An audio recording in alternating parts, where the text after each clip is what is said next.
Why are men lonely and is it women's fault? Historically, when a young adult reached a certain age, they were promised a happy random, a house full of kids, and a steady income. But since the world has changed drastically, the dream became a nightmare, the house became a mortgage, the kids, well, they're their own expense. And the income was there, but it's not enough. So a lot of social norms did change to where people are more comfortable. As long as people find the comfort, the social norms will change to adjust to that, to them staying in that comfort. Be it being more degenerate, selling your soul for money, or turning your back on God. And by consequence, this made women more self-reliant and it made men more lonely. Now, what did women do wrong? Living in a secular world where God is just a myth and ethics are situation dependent makes it so that nobody ever commits a mistake. Remember, when all laws disappear, the crime rate becomes zero. And with that, the race for greatness begins. I will be the next millionaire. I will be the next number one.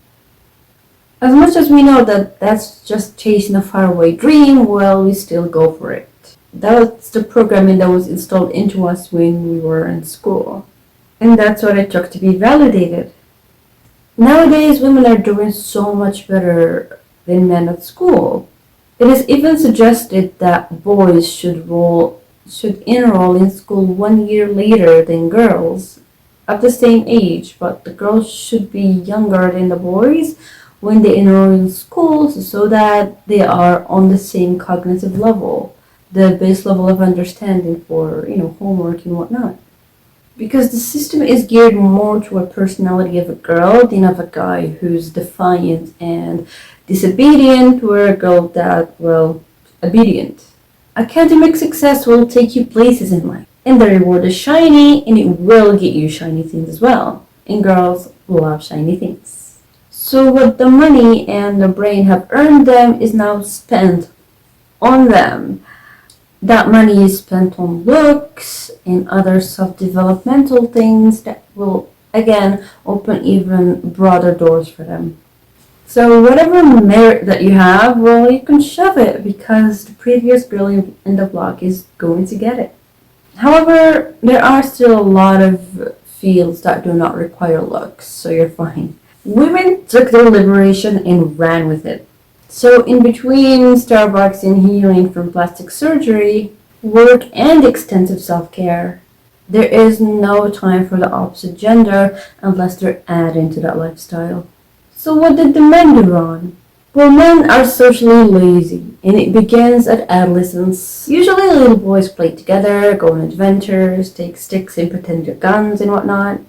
However, when they hit puberty, they start to become less expressive of their feelings and more macho, which makes relationships deteriorate faster of how much effort is being put into showing who's the strongest and who's the most aggressive and heartless than towards creating an intimate bond and apologizing. The way men get closer to, other men in how they form that bond is through doing things together. Be it whatever, fixing something together, going on a camping trip together. Unlike women who bond over emotional milestones that can be done anywhere and everywhere at any time. Activities that men need to do to bond need time, money, and effort. And men don't always have that because of the current relationship that we have with our jobs and our lives as well. So if the place of the meeting is too far away, sometimes people can't afford to get there. If they have a family, they don't have the time to get there. If they work all day, well, they don't have the effort to do that. So when men get married, their attempts to make friends go from slim to none, while women can make friends anywhere, at the salon, at school, you name it. So the men usually end up hanging out with the husbands of their wives' friends.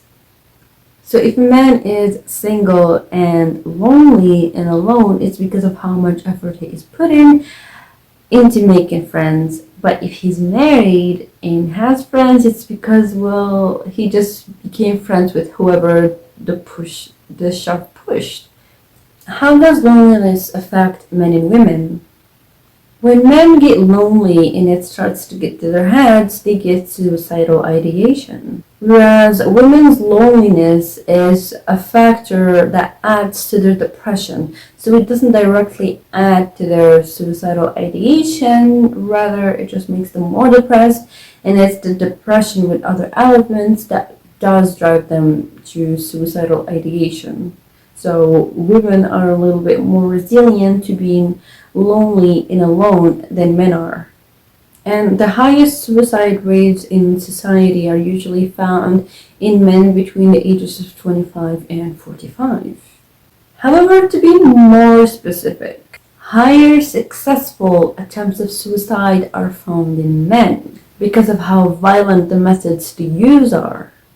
Which means that women attempt suicide way more than men, just end up failing and being saved. One thing for sure is that unhappy thoughts make people want to take their lives. But let's not forget that happiness does not come from things passed down to us generationally. I mean, are you happy to kill yourself or your daughter in the name of honor? Well, if you are, then you have some serious problems. Some people are meant to be alone. Not everybody's meant to be married and to have kids and a white family. And don't let society pressure you into going under the same cookie cutter they did. You don't have to be a mother and you don't have to be a father or a grandfather. And just because you have the organs to do it, it doesn't mean you have to do it. It just means you have the option of doing it if you want to and if you find it to be the right thing for you. Those are just tools that you can reach in for or not. And women realize that.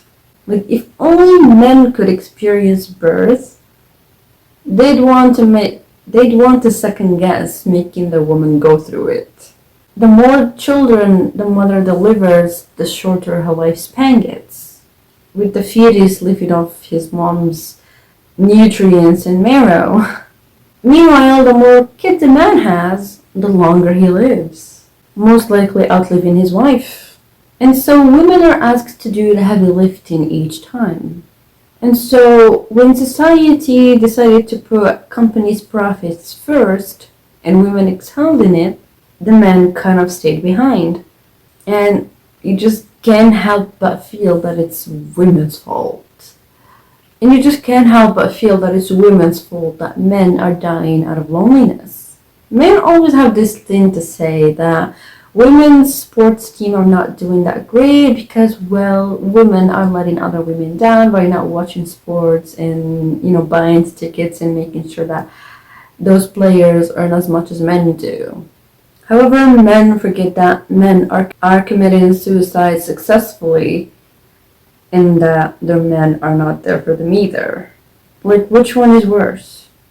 No one thought about blaming apps or about blaming the 9-to-5 culture or other men for bullying and not befriending the men that are, a little bit more mentally fragile. It's automatically the women. So do I have any solutions to this?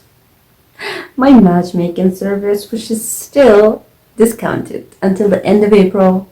But most importantly, be lovable. Say sorry. Express a feeling here and there. And be a joy to be around and also be beneficial to people. However, make sure that you're toxic enough to defend yourself and not to be gullible to take advantage of. And that's it. I'll see you guys in the next video. I hope you guys enjoyed this one.